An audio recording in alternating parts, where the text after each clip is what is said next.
Hallelujah, praise the lord. ದೇವರ ಪರಿಶುದ್ಧ ನಾಮಕ್ಕೆ ಸ್ತೋತ್ರವಾಗಲಿ. ರಾತ್ರಿ ವೇಳೆಯಲ್ಲಿ ಮತ್ತೊಂದು ಆವರ್ತಿ ನಮ್ಮನ್ನೆಲ್ಲ ತಗ್ಗಿಸಿಕೊಂಡು ಕರ್ತನ ಕರಗಳಲ್ಲಿ ಒಪ್ಪಿಸಿಕೊಟ್ಟು ಚಿಕ್ಕ ಪ್ರಾರ್ಥನೆ ಮಾಡಿಕೊಳ್ಳೋಣ. ಪ್ರೀತಿ ಸ್ವರೂಪನಾದ ದೇವರೇ, ಯೇಸು ಸ್ವಾಮಿ ಅಪ್ಪ, ನಿಮಗೆ ಸ್ತೋತ್ರ. ಪವಿತ್ರಾತ್ಮರೇ, ನಿಮಗೆ ಸ್ತೋತ್ರ. ಈ ವಾಕ್ಯದೊಂದಿಗೆ ನೀವು ಮಾತನಾಡಿ ತಂದೆ, ನಾವು ಕೇಳುತ್ತೇವಪ್ಪ. ಕೇಳಿಕೊಂಡು ಜೀವಿಸಲಿಕ್ಕೆ ದೇವರೇ ನಮಗೆ ನೀವು ಸಹಾಯ ಮಾಡಿ ಸ್ವಾಮಿ. ಯೇಸು ಸ್ವಾಮಿ ನಾಮದಲ್ಲಿ ಬೇಡಿಕೊಳ್ಳುತ್ತೇನೆ, ಜೀವವುಳ್ಳ ತಂದೆ ಆದ ದೇವರೇ, ಆಮೇಲೆ. ಒಂದು ವಾಕ್ಯ ಭಾಗವನ್ನು ತೆಗೆದುಕೊಳ್ಳೋಣ. ಅರಣ್ಯಕಾಂಡ ಪುಸ್ತಕದಲ್ಲಿ 21ನೇ ಅಧ್ಯಾಯ, ಅದರಲ್ಲಿ 5ನೇ ವಚನವನ್ನು ತೆಗೆದುಕೊಳ್ಳೋಣ.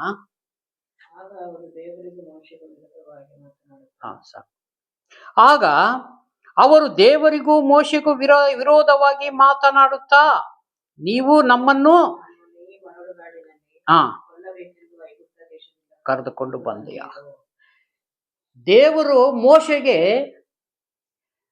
ನಾನು ಹೋಗಿ ಹೇಳಿದೆ ಫರೋಹನ ಹತ್ರ, ನಾನು ನಿನ್ನ ಹೇಳಿ ಕಳಿಸಿದ್ದೀನಿ ಅಂತ ಫರೋಹನ ಹತ್ರ ಹೇಳಿ, ಫರೋಹನ ರಾಜನ ಹತ್ರ ಹೇಳಿ, ನನ್ನ ಜನರನ್ನ ನೀನು ಕರೆದುಕೊಂಡು ಬಾ. ಹಾಲೆಲೂಯಾ. ಈ ರೀತಿಯಾಗಿ ಮೋಶೆಗೆ ಕಳಿಸಿದರು ದೇವರು. ಮೋಶೆ ಹೋಗಿ ಫರೋಹನ ಹತ್ರ ಮಾತನಾಡಿ ಆ ಜನಗಳಿಗೆ, ಇಸ್ರಾಯೇಲರ ಜನರಿಗೆ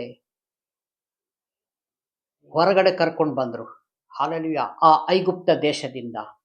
ಆಗ ಅವರಿಗೆ ದೇವರಿಷ್ಟರಾದ ಜನಾಂಗಗಳು, ಇಸ್ರಾಯೇಲ್ ಜನರೇ, ನಾನು ನಿಮ್ಮನ್ನ ಬಿಡಿಸ್ತೇನೆ, ನಿಮ್ಮನ್ನ ಕಾಪಾಡ್ತೀನಿ ಅಂತ ವಾಗ್ದಾನ ಮಾಡಿದ್ದಾರೆ ದೇವರು. ಆಗ ಇವ್ರು ಏನ್ ಮಾಡಿದ್ರು? 40 ವರ್ಷ ನಡೆಸ್ತಾ ಬರ್ತಾ ಇವ್ರಿಗಾಗಲೇ ಬೇಸರ ಸ್ಟಾರ್ಟ್ ಆಯ್ತು. ಅಯ್ಯೋ, ನಾನು ಐಗುಪ್ತ ದೇಶದಲ್ಲಿದ್ದಾಗ ಚೆನ್ನಾಗಿತ್ತು, ಇಲ್ಲಿ ನನಗೆ ಕರ್ಕೊಂಬಂದಿಯಲ್ಲ ನೀನು, ಈ ಕಾಡಿನಲ್ಲಿ ನಮಗಿಲ್ಲಿ ಉಳಿಲಿಕ್ಕೆ ಜಾಗ ಇಲ್ಲ, ಕುಡಿಯಕ್ಕೆ ನೀರಿಲ್ಲ, ಹೊಟ್ಟೆಗೆ ಸರಿಯಾಗಿ ಊಟ ಇಲ್ಲ. ಹಾಲೆಲೂಯಾ. ಇವತ್ತು ದೇವರನ್ನ ಆದುಕೊಂಡ ಕೆಲವೊಮ್ಮೆ ನಮ್ಗೆ ಪರೀಕ್ಷೆ ಶೋಧನೆಗಳು ಬರ್ಬೋದು ಈ ಭೂಮಿ ಮೇಲೆ. ಇವತ್ತು ಯಾವತ್ತು ನಾವು ದೇವರಿಗೆ ಗುಣಗುಟ್ಟಬಾರ್ದು.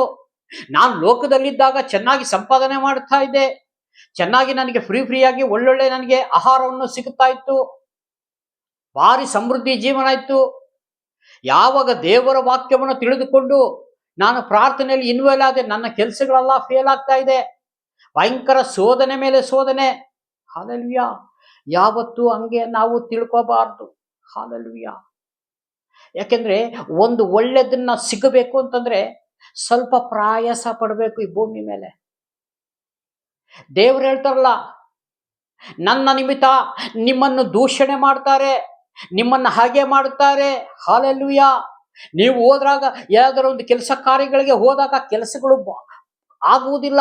ಯಾಕಂದ್ರೆ ಸೈತಾನ ಕತ್ರಿ ಹಾಕ್ತಾ ಇರ್ತಾನೆ, ದೇವರಿಗೆ ನೀನು ದೂಷಣೆ ಮಾಡು ಎಂಬುದಾಗಿ. ಹಾಲೆಲೂಯಾ. ಆದ್ರೆ ಅದು ನಮಗೆ ಗೊತ್ತಾಗಲ್ಲ. ಹಾಲೆಲೂಯಾ. ಈ ಭೂಮಿ ಮೇಲೆ ನಾವು ಜೀವಿತ ಕಾಲ ಜೀವಿಸ್ಬೇಕಾದ್ರೆ ಯೋಬನ ತರ ಒಂದು ಮಾತು ಹೇಳಬೇಕು. ದೇವರು ಕೊಟ್ಟರು, ದೇವರು ತೆಗೆದುಕೊಂಡರು, ದೇವರ ನಾಮಕ್ಕೆ ಸ್ತೋತ್ರವಾಗಲಿ. ಹಾಲೆಲೂಯಾ. ಈ ರೀತಿಯಾಗಿ ನಾವು ಹೇಳುವುದಾದ್ರೆ ಸೈತಾನನ್ನು ಬಿಟ್ಟು ಹೋಗುತ್ತಾನೆ.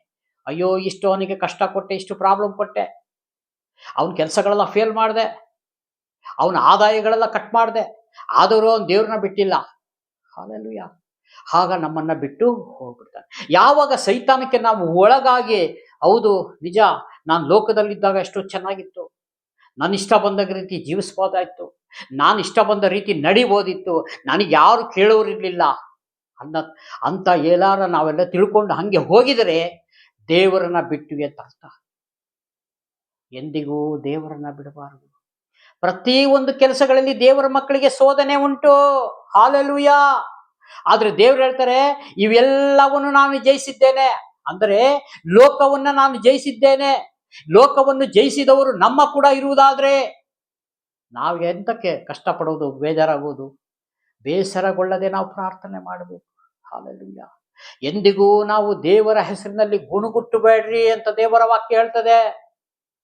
ಯಾವತ್ತು ಗುಣಗುಟ್ಟು ಬೇಡ್ರಿ, ನನ್ನನ್ನು ಸೇವಿಸ್ತಾ ನೀವು ಹೋಗ್ರಿ, ಮುಂದೆ ನಿಮ್ಗೆ ಒಂದು ಜಯಮಾಲೆಯನ್ನು ನಾನು ಉಂಟು ಮಾಡಿದ್ದೇನೆ, ಜಯಮಾಲೆಯನ್ನು ಇಟ್ಟಿದ್ದೇನೆ.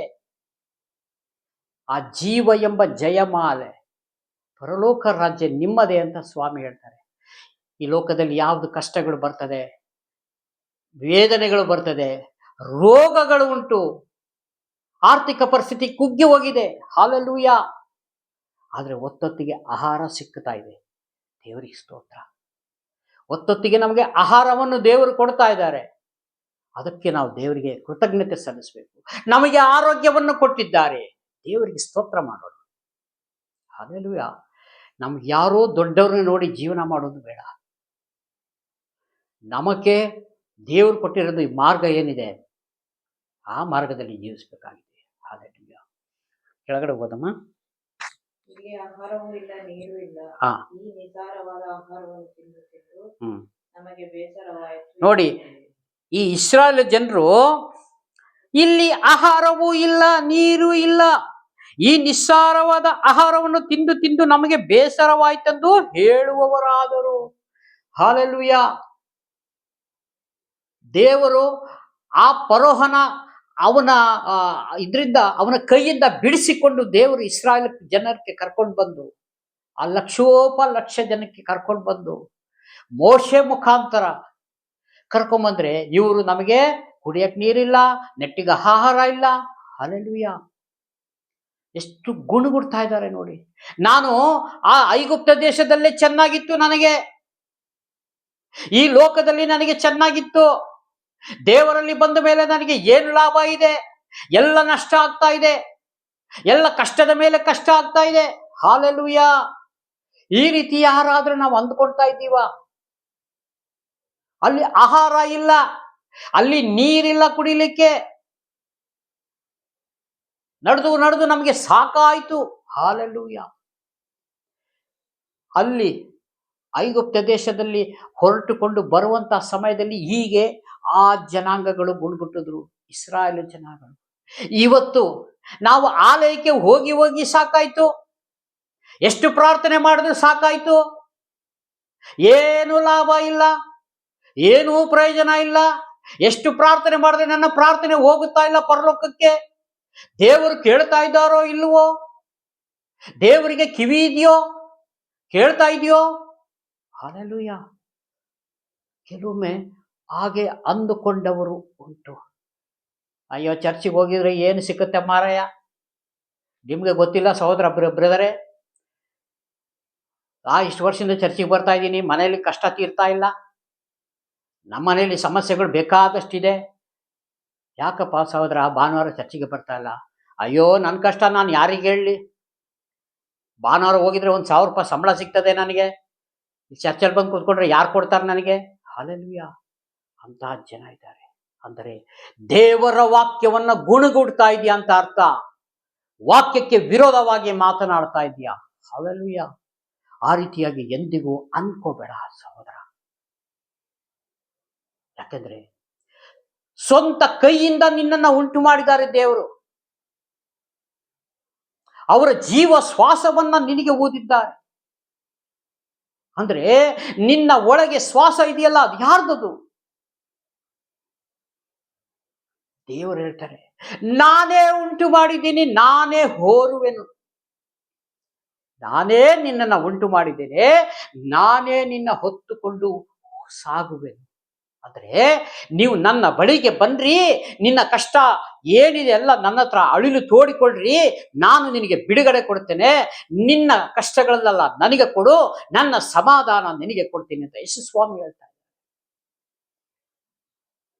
ಕೇಳಷ್ಟು ಪೇಷನ್ಸ್ ಇಲ್ಲ, ಪ್ರಾರ್ಥನೆ ಮಾಡಷ್ಟು ಪೇಷನ್ಸ್ ಇಲ್ಲ. ಹಲ್ಲೆಲೂಯಾ. ಅದಕ್ಕಾಗಿ ಎಲ್ಲ ದೇವರು ನಮ್ಮನ್ನ ಕರೆದಿರೋದು. ಇಲ್ಲಿ ಆರ್ಗ್ಯುಮೆಂಟ್ ಮಾಡ್ಲಿಕ್ಕೆಲ್ಲ ದೇವ್ರು ಕರೆದಿರೋದು. ನನ್ನ ವಾಕ್ಯವನ್ನು ಕೈಗೊಂಡು ನಡೀರಿ, ನೀವು ಕೆಲಸ ಮಾಡ್ರಿ, ಬೇಡ ಅಂತ ಹೇಳ್ತಿಲ್ಲ. 6 ದಿವಸಗಳೆಲ್ಲ ಕೆಲಸ ಮಾಡ್ರಿ, 7 ದಿವಸ ಯಾವ ಕೆಲಸವನ್ನು ಮಾಡಬೇಡ್ರಿ. ಹಲ್ಲೆಲೂಯಾ. ಆಲಯಕ್ಕೆ ಬಂದ್ಬಿಟ್ಟು ಆರಾಧನೆ ಮಾಡಿ, ದೇವರಿಗೆ ಸ್ತೋತ್ರವನ್ನ ಮಾಡಿ, ಕೃತಜ್ಞತೆ ಮಾಡಿ, ಅಂತ್ಯ ಆಶೀರ್ವಾದವನ್ನು ತೆಗೆದುಕೊಂಡು ಹಿಂದಿರುಗಿ ಮನೆಗೆ ಬಂದ್ರಿ. ಅಂದರೆ ಅರ್ಥ, ಬೆಳಗಿನ ಜಾವದಲ್ಲಿ ನೀವು ಆಲಯಕ್ಕೆ ಹೋಗಬೇಕಾದ್ರೆ ಬಿರಿ ಕೈಯಲ್ಲಿ ಹೋಗ್ತೀರಿ, ಬರಬೇಕಾದ್ರೆ ಆಶೀರ್ವಾದದ ಕಡಜಗಳನ್ನ ನೀವು ತುಂಬಿಕೊಂಡು ಬರ್ತೀರಿ ಅಂತ ಅರ್ಥ. ಹಲ್ಲೆಲೂಯಾ. ಇವತ್ತು ಒಬ್ಬ ಮನುಷ್ಯ ಬೆಳಿಗ್ಗೆ ಕೆಲಸಕ್ಕೆ ಹೋಗ್ತಾರೆ, ಸಂಜೆ ಬರ್ಬೇಕಾದ್ರೆ 1000-500 ಸಂಪಾದನೆ ಮಾಡಿಕೊಂಡು ಜೋಬಲ್ಲಿ ಹಾಕಿಕೊಂಡು ಬರ್ತಾರಲ್ಲ. ಹಾಲೆಲೂಯ. ಅದೇ ರೀತಿಯಾಗಿ ಆಲಯದಲ್ಲಿ ಹೋಗಿ ಕೂತ್ಕೊಂಡು ಪ್ರಾರ್ಥನೆ ಮಾಡಿ ನಿಮ್ಮ ದೇವರು ಕೊಡುವಂತ ಒಂದು ಆಶೀರ್ವಾದವನ್ನ ನೀವು ತೆಗೆದುಕೊಂಡು ಬಂದರೆ ಅದು ನಿಮಗೆ ಎಷ್ಟು ಪ್ರಯೋಜನ ಇದೆ. ಮನೆಯಲ್ಲಿ ನಿಮಗೆ ಸಮಾಧಾನ ತುಂಬಾ ಇರ್ತದೆ. ಒಬ್ರಿಗೊಬ್ರು ವೈಮನಸ್ಸು ಕಾಣುವುದಿಲ್ಲ. ಹಾಲೆಲೂಯ. ಇವತ್ತು ನಮಗೆ ಅದು ಬೇಡ. ಲೋಕ ಬೇಕು, ಲೋಕದ ವೈಭವ, ಲೋಕದ ಜಂಜಾಟ, ಇದರಲ್ಲಿ ನಾನು ಹೋಗ್ಬೇಕು. ಸಮಯ ಇದ್ರೆ ನೋಡೋಣ ಪ್ರಾರ್ಥನೆ. ಅವಾಗ ನಾವು ಹೇಗೆ ದೇವರ ಸನ್ನಿಧಾನದಲ್ಲಿ ನಿಂತ್ಕೊಳ್ಳೋಕೆ ಸಾಧ್ಯ? ಪ್ರಿಯನಾದ ಸಹೋದರ ಸಹೋದರಿಯರೇ, ದೇವರ ಹತ್ರ ನಾವು ಫೈನಲ್ ಒಂದು ದಿವಸ ನಾವು ಹೋಗ್ಬೇಕಲ್ಲ. ನಾನೇ ಮಾರ್ಗವು ಸತ್ಯವು ಜೀವವೂ ಆಗಿದ್ದೇನೆ. ಯಾರು ಹೇಳ್ತಾರೆ? ಯೇಸು ಸ್ವಾಮಿ ಹೇಳ್ತಾ ಇದ್ದಾರೆ, ನಾನೇ ಮಾರ್ಗ, ಒಳಗೆ ಹೋಗಲಿಕ್ಕೆ ಬಾಗಿಲು. ಆ ಬಾಗಿಲಲ್ಲಿ ಹೋಗಿ ನನಗೆ ಪರಲೋಕ ಬೇಕು ಅಂತ ಹೇಳಲಿಕ್ಕಾಗ್ತದ? ಅಲ್ಲಿ ಎಂದಿಗೂ ಇಲ್ಲ. ಇಲ್ಲಿ ನಾವು ಎಲ್ಲ ಸರಿಪಡಿಸ್ಕೊಂಡ್ರೆ ಅಲ್ಲಿ ನಮಗೆ ಜಾಗ. ಇವತ್ತು ಭೂಮಿ ಮೇಲೆ ನಮ್ಗೆ ಒಳ್ಳೇದೊಂದು ಎಕ್ಸಾಮ್ ಕೊಟ್ಟಿದ್ದಾರೆ. ಎಕ್ಸಾಮ್ನಲ್ಲಿ ಯಾರು ಪಾಸ್ ಆಗ್ತೀರಂತ ದೇವರು ಕೇಳ್ತಾ ಇದ್ದಾರೆ. ನಾನು ಕಾಣಿಕೆ ಕೊಟ್ಟೆ, ನಾನು ದಶಂಭಾಗ ಹಾಕ್ದೆ, ನಾನು ದೆವ್ವಗಳು ಬಿಡಿಸ್ದೆ, ರೋಗಗಳ ಬಿಡಿಸ್ದೆ, ನಿಮ್ಮ ಹೆಸರಿನ ಮೇಲೆ ಮಹತ್ ಕಾರ್ಯಗಳನ್ನ ಮಾಡಿದೆ ಅಂತ ಮತ್ತಾಯನ ಸುವಾರ್ತೆಯಲ್ಲಿ ಹೇಳ್ತದಲ್ಲ. ಅವಾಗ ಸ್ವಾಮಿ ಏನ್ ಹೇಳ್ತಾರೆ? ನಿನ್ನ ಗುರುತು ನಾನು ಕಾಣೆನು. ಸಹೋದರ ಸಹೋದರಿ, ನೀನು ಯಾರು ಅಂತ ನನಗೆ ಗೊತ್ತಿಲ್ಲ. ಅವಾಗ ಏನ್ ಹೇಳೋದು? ದೇವರ ಹತ್ರ ನಾವು ಮಾತನಾಡ್ಲಿಕ್ಕೆ ಆಗ್ತದ? ಧರ್ಮವನ್ನು ಮೀರಿ ನಡೆದವರೇ ನನ್ನಿಂದ ನೀವು ತೊಲಗಿರಿ ಅಂತ ಎಲ್ಲರ ಮುಂದೆ ಹೇಳುತ್ತೇನೆ, ಹೇಳಿಬಿಡುವೆನು ಅಂತಾರೆ ಸ್ವಾಮಿ. ಅಯ್ಯೋ, ಇಲ್ಲಿ ಪ್ರಾರ್ಥನೆಯಲ್ಲಿ ತುಂಬಾ ಚೆನ್ನಾಗಿ ಪ್ರಾರ್ಥನೆ ಮಾಡ್ತಾ ಇದ್ದೆ, ತುಂಬಾ ಚೆನ್ನಾಗಿ ವಾಕ್ಯವನ್ನು ಓದುತ್ತಾ ಇದ್ದೆ. ದೇವರೇ, ನಿನ್ನ ಹೆಸರಿನ ಮೇಲೆ ತುಂಬಾ ಜನಗಳಿಗೆ ದೆವ್ವಗಳು ಬಿಡಿಸಿದ್ದೀನಿ, ರೋಗಗಳು ಬಿಡಿಸಿದ್ದೇನೆ, ಅನೇಕ ಮಹತ್ ಕಾರ್ಯಗಳನ್ನ ನಿಮ್ಮ ಹೆಸರಿನಲ್ಲೇ ನಾನು ಮಾಡಿದ್ದೇನೆ ಸ್ವಾಮಿ. ಏನ್ ಸ್ವಾಮಿ ನೀ ಈ ತರ ಹೇಳಿಬಿಟ್ಟಿಯಲ್ಲ? ಅದಕ್ಕೆ ದೇವರ ಪರಲೋಕದ ತಂದೆಯ ಚಿತ್ತವನ್ನ ನೀವು ಮಾಡಿದಿರೋ. ಹಲ್ಲೆಲೂಯಾ. ನಿನಗೆ ಇಷ್ಟ ಬಂದ ರೀತಿ ನೀನು ಜೀವಿಸಿದ್ಯಾ? ಇದಕ್ಕೂ ನನಗೂ ಯಾವ ಸಂಬಂಧ ಇಲ್ಲ, ಹೊರಟು ಹೋಗ್ರಿ ಅಂತ ಕಳಿಸ್ಬಿಡ್ತಾರೆ. ಅವಾಗ ಎಲ್ಲಿ ಹೋಗೋದು ನಾವು? ಎರಡೇ ಆಪ್ಷನ್, ಒಂದು ಪರಲೋಕ, ಇಲ್ಲಾಂದ್ರೆ ನರಕ. ಅದಕ್ಕೆ ನಮ್ಮನ್ನು ನಾವು ಸರಿ ಕ್ರಮವನ್ನು ಪಡಿಸಿಕೊಂಡು ದೇವರ ರಾಜ್ಯಕ್ಕೆ ಹೋಗುವಂಥ ಮಾರ್ಗವನ್ನು ಸರಿಯಾದ ರೀತಿ ಕಂಡುಕೊಳ್ಳೋಣ. ಈ ಕೊಟ್ಟಂಥ ವಾಕ್ಯ ಸಂದೇಶಕ್ಕಾಗಿ ಸ್ತೋತ್ರ. ಚಿಕ್ಕ ಪ್ರಾರ್ಥನೆ ಮಾಡಿ ಮುಕ್ತಾಯ ಮಾಡೋಣ. ಪ್ರೀತಿ ಸ್ವರೂಪನಾದ ದೇವರೇ, ಕರುಣೆಯುಳ್ಳ ಕರ್ತಾವೇ, ನಿಮಗೆ ಸ್ತೋತ್ರ. ಆಕಾಶದ ಕೆಳಗೆ ಭೂಮಿಯ ಮೇಲೆ ರಕ್ಷಣೆ ಮಾರ್ಗ ಎಂಬುದಾಗಿ ನಾವು ನೋಡುವುದಾದರೆ ಯೇಸು ಸ್ವಾಮಿ ಮಾತ್ರವೇ ಆಗಿದೆ. ಹಲ್ಲೆಲೂಯಾ. ಹಾಗಾಗಿ ಸ್ವಾಮಿ, ಈ ಕರ್ತನೆ, ಈ ವಾಕ್ಯದೊಂದಿಗೆ ನೀವು ಮಾತನಾಡೋದಕ್ಕಾಗಿ ನಿಮಗೆ ಸ್ತೋತ್ರ ರಾಜನೇ. ಕರ್ತನೆ, ವಿಡಿಯೋ ಮುಖಾಂತರ ನೋಡುತ್ತ ಪ್ರತಿಯೊಂದು ಕುಟುಂಬಗಳಿಗೆ ಸ್ವಾಮಿ ಭದ್ರಕೋಟೆಯಲ್ಲಿ ಮುಚ್ಚುಮರೆ ಮಾಡು. ವಾಕ್ಯದ ಉಪದೇಶದಲ್ಲಿ ಸ್ವಾಮಿ ಅವರನ್ನ ಬೆಳೆಸಿದ್ದೇವ್ರೆ. ತಂದೆ, ಮಗ, ಪವಿತ್ರಾತ್ಮನ ನಾಮದಲ್ಲಿ ಅವನ್ನೆಲ್ಲರನ್ನು ಆಶೀರ್ವದಿಸ್ತೀನಿ. ಪ್ರಾರ್ಥನೆ ಕೇಳಿದಕ್ಕಾಗಿ ಸ್ತೋತ್ರಪ್ಪ. ಯೇಸು ಸ್ವಾಮಿ ನಾಮದಲ್ಲಿ ಬೇಡಿಕೊಳ್ತೀನಿ ಪರಲೋಕದ ತಂದೆ. ಆಮೇನ್. Praise the lord. ದೇವರೆಲ್ಲರನ್ನು ಆಶೀರ್ವದಿಸಲಿ. ಆಮೇನ್.